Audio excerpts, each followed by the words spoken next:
ওকে, তো আজকে আমরা কথা বলবো বাংলা ইন্ডাস্ট্রির ভবিষ্যৎ নিয়ে, মানে আপকামিং কিছু ফিল্ম নিয়ে, যে ফিল্মগুলো আপকামিং ডেইজে রিলিজ হবে এবং যাদের শুধু নাম অ্যানাউন্সমেন্টের পর থেকেই মানুষের মধ্যে একটা বাজ ক্রিয়েট হয়েছে। তো আশা করা যায় যে এই বাজটা মুভি রিলিজের পরে হিউজ বক্স অফিস কালেকশনে পরিণত হবে এবং প্রতিটা ফিল্মই বিগ বাজেট ফিল্ম হতে চলেছে। শুধু তাই নয়, ফিল্মগুলো ভালো হলে, ভালো চললে বাংলা ফিল্ম ইন্ডাস্ট্রির গেম চেঞ্জার হতে পারে, বাংলা ফিল্ম ইন্ডাস্ট্রি নেক্সট লেভেলেও যেতে পারে। তো ভিডিওটা খুবই ইন্টারেস্টিং হবে, লাস্ট অব্দি নিশ্চয়ই দেখুন। তো প্রথমেই কথা বলি রিসেন্ট হিট মেশিন দেবের দুটো ফিল্ম নিয়ে। প্রথমেই আছে খাদান, যার শুটিং এখন চলছে। এটা একটা out and out commercial film হতে চলেছে। তো দেব বেশ অনেক বছর পর আবার কমার্শিয়াল ফিল্মে কামব্যাক করছে। বেশ কয়েক বছর সে back to back mainly family অডিয়েন্সের জন্য ফ্যামিলি এন্টারটেইনার মুভি করছিল, যেগুলো বক্স অফিসেও দারুণ সাকসেসফুল হচ্ছিল।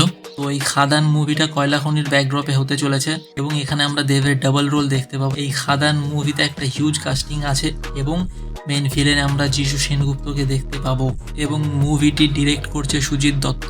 দেবের তারপরের ফিল্ম হলো চাঁদের পাহাড় 3, যার এখনো স্ক্রিপ্টিং লেভেলে কাজ চলছে এবং কোনো জিনিস ভালো না লাগলে সেটার উপর আবার নতুন করে কাজ চলছে। ধ্রুব ব্যানার্জি এর স্ক্রিপ্ট নিয়ে কাজ করছে এবং দেবকে গল্প পিচও করা হয়েছে। এখন এটাই দেখার যে দেবের স্ক্রিপ্টটা কখন ভালো লাগে।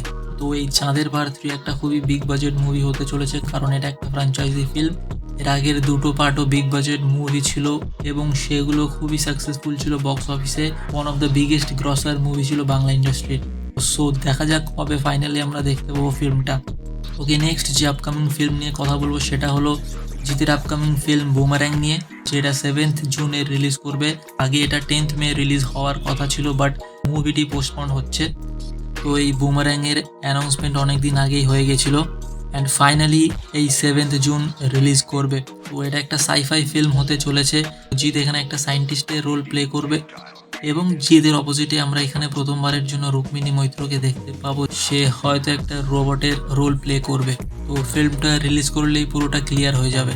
তো যেমনটা বললাম, এটা একটা সাইফাই ফিল্ম হতে চলেছে, এতে আমরা ফিউচারিস্টিক বাইকও দেখতে পাবো। তো ফিল্মটা নিয়ে ফ্যান্সরা খুবই এক্সাইটেড আছে। আর এই ফিল্মটা ডিরেক্ট করছে সৌভিক কুণ্ডু।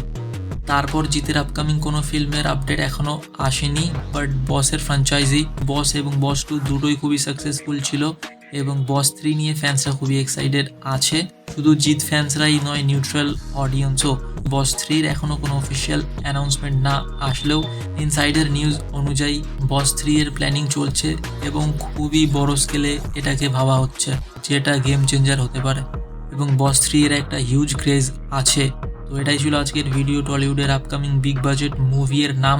তোমাদের কি মনে হয় এর মধ্যে কোন ফিল্মগুলো সব থেকে বেশি বিজনেস করবে এবং এই ফিল্মগুলো আসলেই বাংলা ফিল্ম ইন্ডাস্ট্রিকে নেক্সট লেভেলে নিয়ে যেতে পারবে কিনা নিশ্চয়ই কমেন্ট করে জানিও। আর ভিডিওটা ভালো লেগে থাকলে একটা লাইক করে দিও। তোমাদের সাথে দেখা হবে পরের ভিডিওতে। বাই।